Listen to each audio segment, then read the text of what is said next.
à la métropole de Paris, ou Madame le conseiller départemental pour résister à la fusion des Yvelines et des Hauts-de-Seine, parce que le sujet est même, pour ne pas récupérer des choses qu'on ne veut pas récupérer, des investissements massifs, du bétonnage des espaces verts, je ne sais pas, des services éventuellement qu'on ne veut pas voir arriver, bien, Monsieur le Président du CITREVA, des services qu'on ne veut pas voir partir, eh bien, il faut que nous soyons nombreux, structurés et organisés.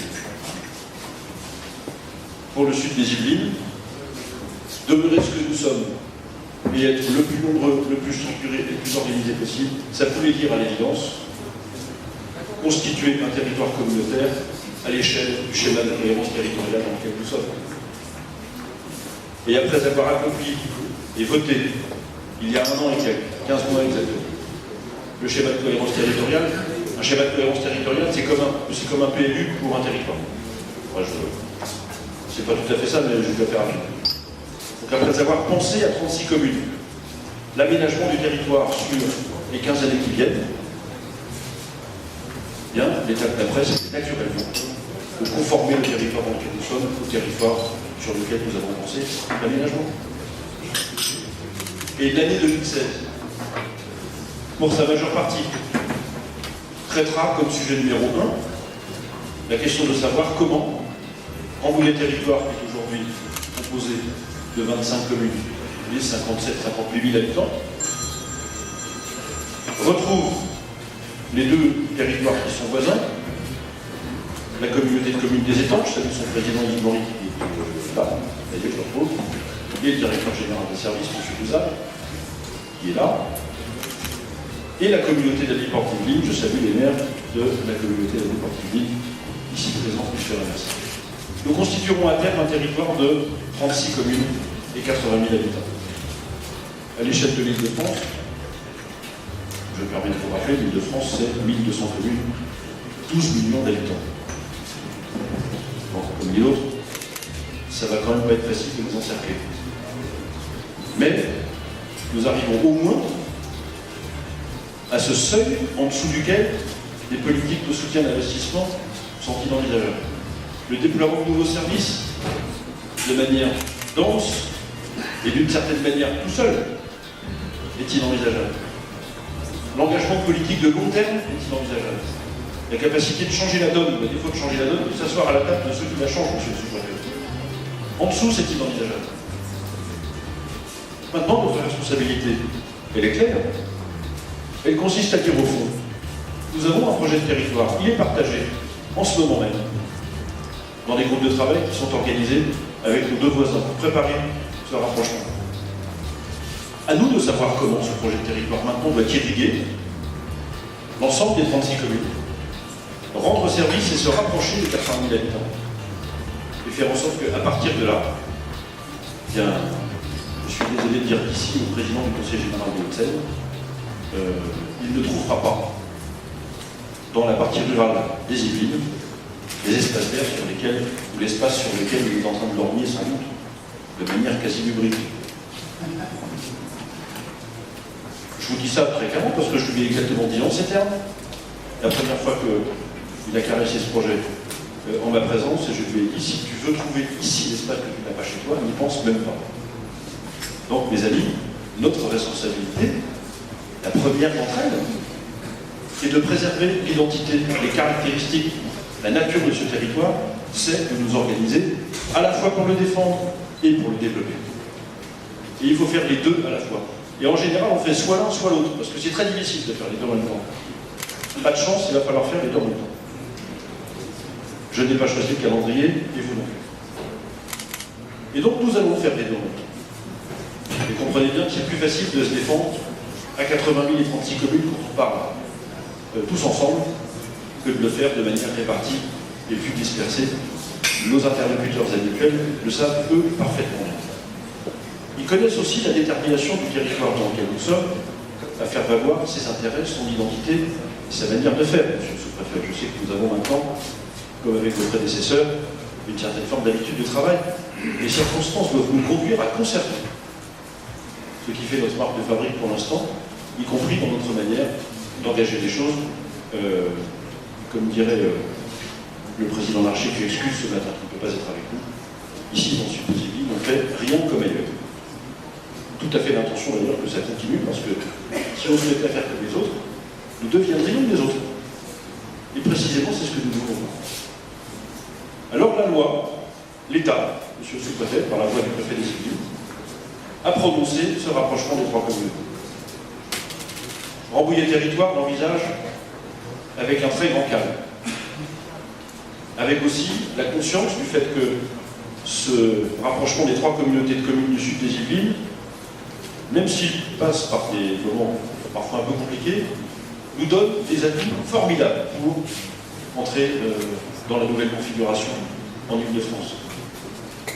Et si vous regardez une carte, sur le site d'ailleurs du préfet des Yvelines, elle doit y figurer, la carte des intercommunalités, vous verrez qu'à partir du 1er janvier prochain, Rambouillet Territoire sera la communauté d'agglomération la plus étendue des Yvelines. Pas la plus peuplée et de loin, mais la plus étendue. Ça dit bien ce que nous sommes et ce que nous voulons rester. Donc la première chose que je voulais dire ce matin, à l'ensemble des décideurs, qu'ils soient publics ou du secteur privé qui sont ici présents, c'est que nous ne changerons pas d'identité. Que nous avons, comme nous l'avons toujours fait, nous adapterons notre modèle de développement à cette nouvelle donne territoriale en même temps qu'à l'identité de notre territoire. Et nous mettrons autant d'énergie à défendre cette identité qui est la première racine de son caractère attractif, je ne détaille même pas ce point, en même temps que nous déploierons les nouveaux moyens, les nouveaux outils et les nouveaux services pour l'ensemble. Voilà ce que l'année 2016 doit nous conduire à mettre en place. La deuxième chose que nous allons faire en 2016 pour déployer ces ensembles de services, c'est de nous concentrer sur, en plus du tout venant que je détaillerai dans quelques instants, c'est de se concentrer sur 3 ou 4 projets très importants et très structurants dans notre territoire. Le premier d'entre eux, on y reviendra évidemment pendant le courant de l'année, c'est cette question de la mobilité et des transports. Nous avons identifié depuis longtemps que cette question est centrale pour le territoire, qu'elle est stratégique. Et que si nous ne la réglons pas de manière satisfaisante, une assez grande partie de tout le reste est relativement vain. Et donc nous devons régler cette question. La deuxième chose que nous allons mettre en œuvre, c'est avec, parce que la Houlette, du Centre intercommunal d'action sociale, chère Monique Guénin, je la vois plus, mais j'ai fait là. Merci Monique. C'est à haute taille de faire une fois que je te vois. Je traduis pour la sous la houlette de Monique Guénin et du Centre intercommunal d'action sociale, en coopération avec les centres communaux d'action sociale municipaux, la mise en œuvre d'un certain nombre de prestations ou de services ou d'actions destinées à l'ensemble des personnes du territoire, sélectionnées en fonction des priorités que nous avons. Madame la représentante de la mutualité sociale agricole, elle est là aussi, François Sabine, je la remercie. Nous avons identifié, nous mettrons donc en œuvre à partir du printemps prochain de nouvelles actions à destination des personnes qui sont dans notre département en situation de leur être aidées davantage. J'en profite pour dire que sur ce point, Madame la conseillère départementale et chère Christine, la communauté d'agglomération remplira et exercera ses responsabilités comme elle le fait toujours. Mais que, une fois que j'ai dit ça, j'ai signalé d'ailleurs à la dernière réunion de notre conseil d'administration du CIS, la communauté d'agglomération s'occupe des habitants qui sont à sa charge, remplit les services qu'elle doit remplir dans le cadre de son projet de territoire, mais ne fera pas ce que le département refuse de continuer à faire au seul prétexte qu'il le refuse. Et donc, je suis à la fois tout à fait désireux, et nous sommes désireux et soucieux de rendre ces services, mais nous ne sommes pas le département des Yvelines, ce qui n'a échappé à personne. Donc, nous ne comblerons pas, parce que ça n'est ni dans nos moyens, ni notre volonté, ni notre mission, nous ne comblerons pas l'ensemble des choses que le département a choisi de ne plus faire, ou d'abandonner, ou de faire autrement. Un point suscite notre réflexion, en en étroite coopération avec le maire de Rambouillet ici présent, l'abandon de l'éducation spécialisée, ou du moins sa restructuration. C'est pour être poli que je dis restructuration, madame la départementale, des éducateurs de rue, de la prévention spécialisée, est une très mauvaise nouvelle pour le territoire. Très mauvaise nouvelle. Il y a là environ 200 jeunes, la majorité d'entre eux sont à Rambouillet et à Saint-Arnaud. Statistiquement et démographiquement, ça se comprend très bien. 200 jeunes qui sont suivis au jour le jour par des éducateurs spécialisés qui font de la proximité, de la relation, du travail humain par des papiers et des dossiers administratifs, comment dire, tout au respect du monde pour les dossiers administratifs, mais sauf que ce n'est pas l'objet, et qui, à défaut de les sortir complètement de la mouise, ces jeunes, en tout cas, empêchent qu'ils y entrent un peu plus profondément. Arrêter un service comme celui-là, dans le territoire où nous sommes, au motif qu'il y a un peu moins de HLM sans doute que partout ailleurs, je suis désolé, c'est une décision catastrophique. D'autant plus, et je leur adresse d'ici mes félicitations, que l'association dont il s'agit, l'IFEP, fait un travail ici, depuis des dizaines d'années, qui est apprécié de tous, et pour une fois qu'une institution d'éducation spécialisée, monsieur l'inspecteur, peut mettre d'accord les élus, l'éducation nationale, et tous les intervenants, franchement, nous en privons pas. C'est pas si fréquent.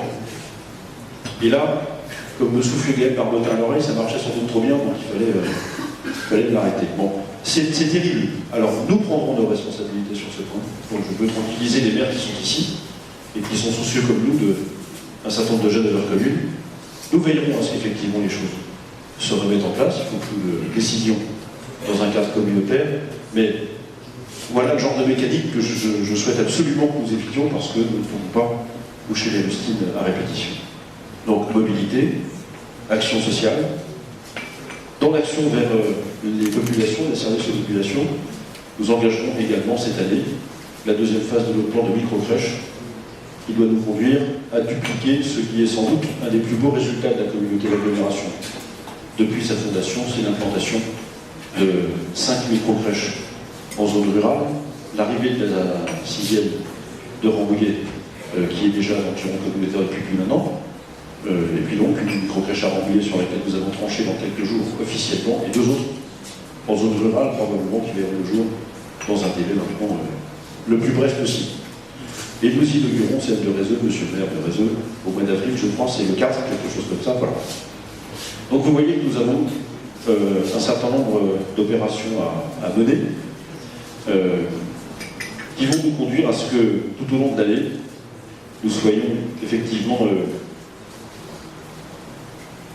proches du territoire, capables de déployer le projet qui est le nôtre, et travailler pour sa prospérité et son économie.